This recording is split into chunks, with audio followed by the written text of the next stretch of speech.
Welcome back to the Overlook Podcast, everybody. After college basketball was canceled last March, one of the NCAA's top players had to make a choice. Would Ayo Dosunmu chase his dreams of the NBA or return to Illinois for his junior season, ultimately opting out of the 2020 NBA draft for a chance to bring the Illini a Big Ten championship since 2005? Ayo stops by to talk college basketball under COVID, becoming a hometown hero, and his return to Champaign. Overlooked is coming to you live from the City of Champions. It's your host, Emmett Lynch. And today we've got a very special basketball episode. But before we jump into that, we have to touch the NFL season. So much has been going on with how they're dealing with COVID. And to be honest, it's kind of tough to keep up. I mean, of course, until it's the coach or the star quarterback of the team. And then it's when it kind of takes everyone back like, oh yeah, COVID's still a thing. Honestly, been the wildest shuffle of a season by the NFL. I mean, like we already knew before the season, Roger Goodell is going to do whatever he can, to get as many games played as possible. This is the first year that the NFL does not have a fully set schedule, because there are games just being moved. It doesn't matter if the Monday night football is turning into Tuesday night football. And it was just like, okay, Friday night lights here soon enough. Hey, not bad though, high school ball's not going on, put some league guys in there, hey, why not, But we all know the Super Bowl is first or second week in February, and the league can essentially push it back as for whenever they want, really. I mean, unlike most sports, it's not that big a deal for football, because regardless, kickoff is kickoff, and when it's time to ball, it's time to ball, baby. So COVID isn't slowing down, does not really give a damn about the depth chart either, apparently. The NFL isn't slowing down either. And, like many other entities in the world, we are all learning to live with the virus. Now, whether that's right or wrong, that's a completely different topic. But we all know that the NFL is going to keep giving us football. But bringing it back to basketball, we have the college basketball season. We all know that they had to cancel the NCAA tournament last year. Players are just now getting back in the gym. Workouts have started, practices have started, and we get to talk to Ayo Dosunmu. We get to kind of go in depth into how, NCAA basketball is going to be handled. Without further ado, here's Ayo. Yo! Oh, bro. My youngest boy. How you been, bro? All good. Javon, you good?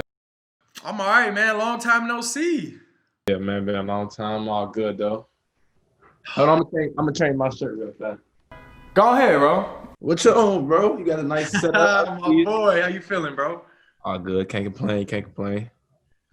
Dog, that's crazy. Your voice is deep as hell now, bro. We got older. Been a long time. Yeah, bro, it has. 86 days. Yeah. That was the days. Yeah, bro. Shit, we'll get into that, man. So how you been these days? How's life been for you, bro? Oh, it's been good. Just been really getting ready for the season. We in kind of like a mini bubble, so staying healthy, working out, eating, getting my body right, doing all that, trying to compete at the highest level. Dope. That's what's up. You say, so I hear you say the mini bubble. Now, I see that you guys just started practice. Am I right? Yeah, today. So, yeah, so what's it like grinding through that COVID era? You know what I'm saying? The COVID era of college basketball, That's very unique. I wouldn't lie. It's a unique strategy that everyone has to go through a unique process. Each and every day you got to get tested. We have to test every morning at 6 o'clock, no matter what, off day or practice. We have to make sure we wash our hands, make sure we wearing a mask, social distancing, because God forbid any positive test can keep you out for a long time. So it's a mental approach. It's really like a job, another job, staying healthy, staying clean, keeping up your hygiene. That's what's up. You guys are still contact drills and all that? Yeah, we do all contact. So that's the part that we have to focus on, because we with each other every day. So you have to hold everyone accountable when they're not around in the gym, when they're at home. You have to make sure that everyone's social distance, everyone is strict in their circle, because we all come together and we all work out. So we have any weak link who isn't going along with the rules or going along with the process, then it can hurt us all. Facts, bro. facts. And now just to give, the fans of the podcast a backstory, what I'm saying? Me and Ayo, we've known each other for years, what I'm saying, coming up on the south side together, actually living a couple houses down, you know what I'm saying? And I was able to witness the mentality that your father Kwam installed in you when you were younger, you know what I'm saying? And your big brother Kubi as well, you know what I'm saying? Shout out Yakub and the whole Dosunmu family. No. Speaking of Yakub, growing up, he was the more of the outspoken, like, leader. He had the leader mentality automatically, you know what I'm saying? And growing up, you were kind of like, the silent assassin, like, you weren't really like about that talk. You were all about that action. Right. So, you know what I'm saying? We kind of saw you kind of grow. And I feel like the fact that you were able to, play with a bunch of older kids, with you honestly being the youngest kid on the court. I never really thought about that. You were always the youngest kid on the court with all of us. Like, I was hooping with y'all, but we all knew I was a football guy. But like, man, looking back on it, like, I totally see what molded you to be the beast that you are today. You know what I'm saying? Because growing up on the south side, we was playing with all grown men. Man, every day. Dino bring his new kids every day. So, man, those is definitely the days, bro. It seems like you've become more vocal as you grew, on top of your talent. It really seems like you started becoming a leader, through the game of basketball. How has the way you approach the game evolved over your early years?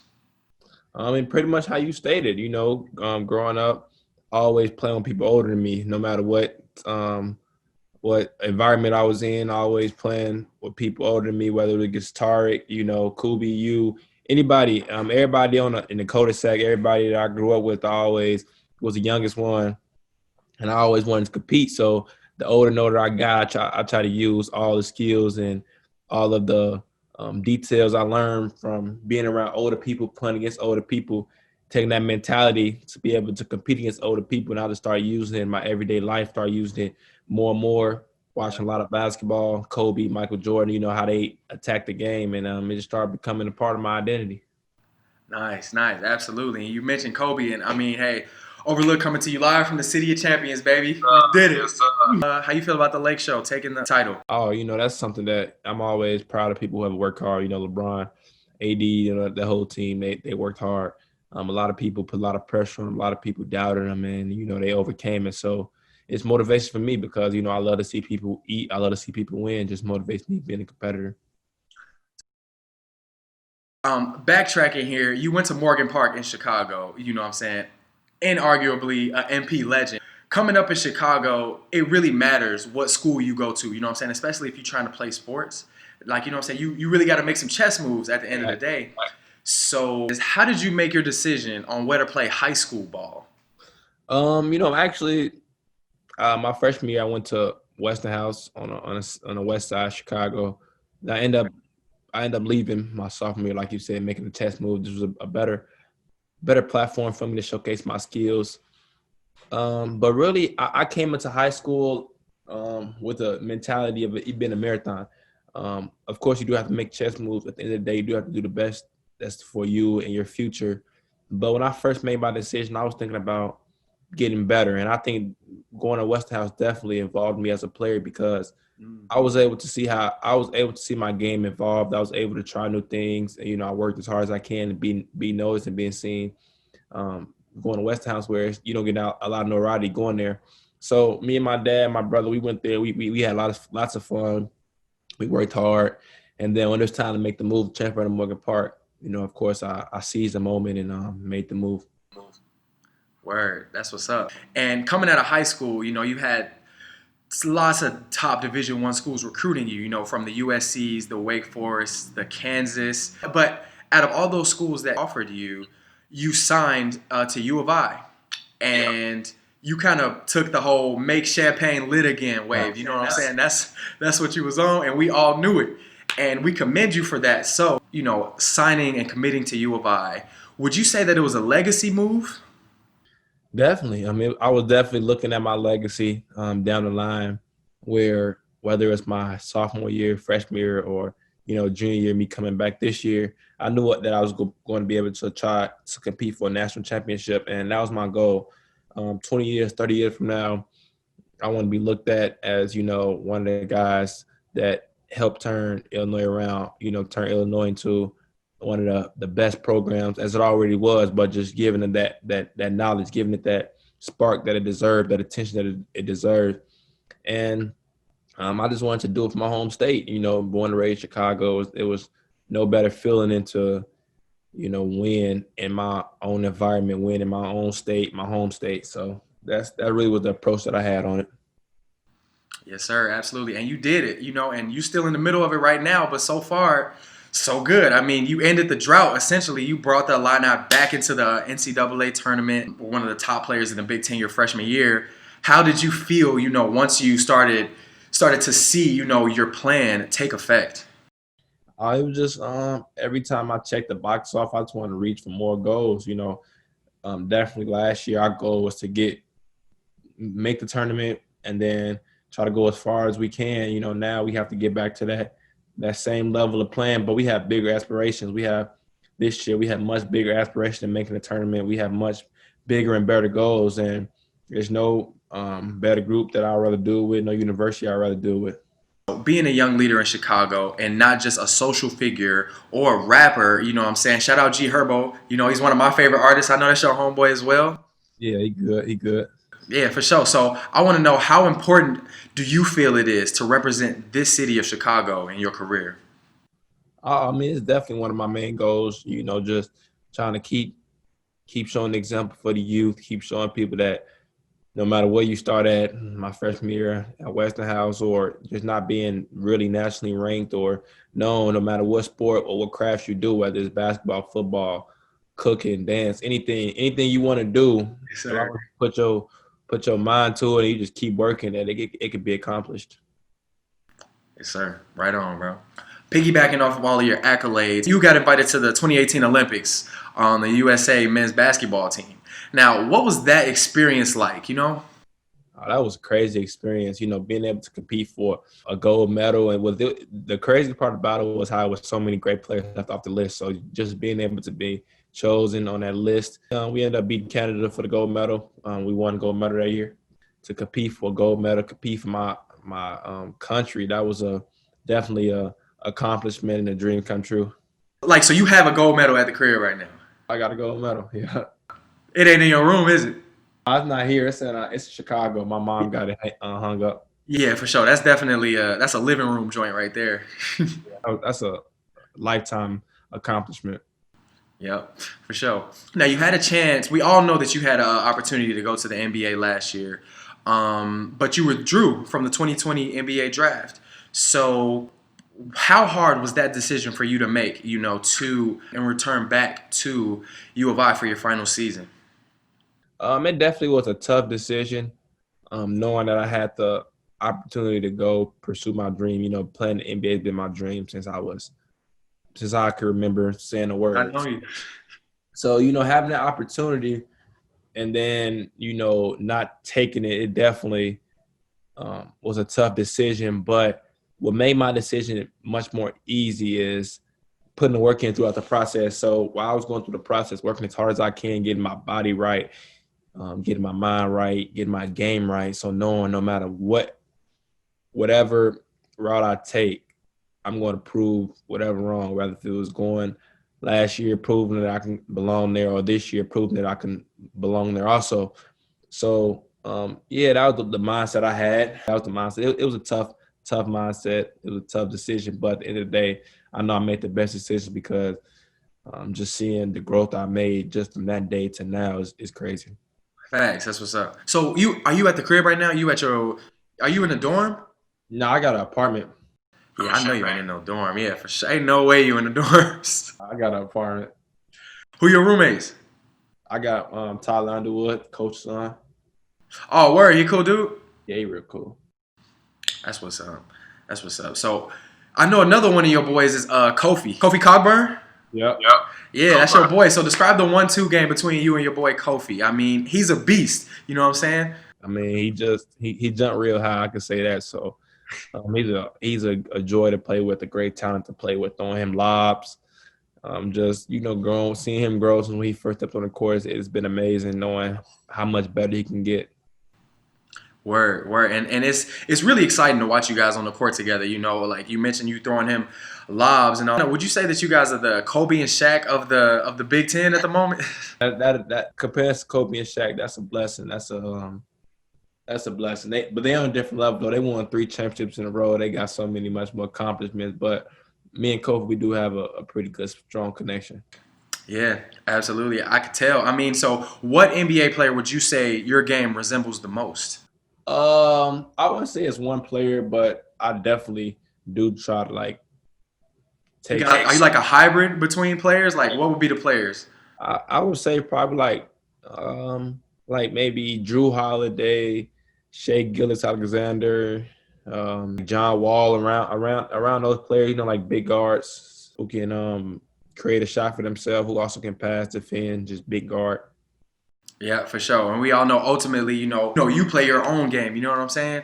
Sure. So, and that's why you stand out the most because there's not many players at all in the Big Ten or in the game of college basketball that can, kind of put it down like how you put it down, Facts. The season got shut down last year. What was it like, especially for a team that was as hot as you guys? How was it not being able to compete for a little right after you guys were hot? Oh man, it still hustles to this day. We know what we could accomplish last year, but that's in the past. But like you said, we was hot, we was rolling, we was ready to compete for a national championship, compete for a Big Ten championship. So having that taken away from us just fuels the fire this year to motivate us to get back to what we need to get to. So the season, regardless, COVID or no COVID, it seems like these seasons are going to continue to go on. So does the unknown scheduling of games affect how you prepare at all? No. I would say definitely no, because you don't know who you're going to play. I don't know who I'm going to play, but I know that when I step on that court, I have to be prepared. I mean, that's really the challenging and the motivating part, staying ready. So whenever they say it's time to play, we'll be ready. And our team is doing a great job of that every day, working as hard as we can, practicing, lifting weights, putting extra work in. So whenever that time does come to play, we'll be ready. You've had a lot of game time moments in your career, like where you make that decision, like, all right, it's about 15 seconds left. I know I'm the guy, I'm the leader of the team. Like, what goes through your head before you get ready to take a game-winning shot?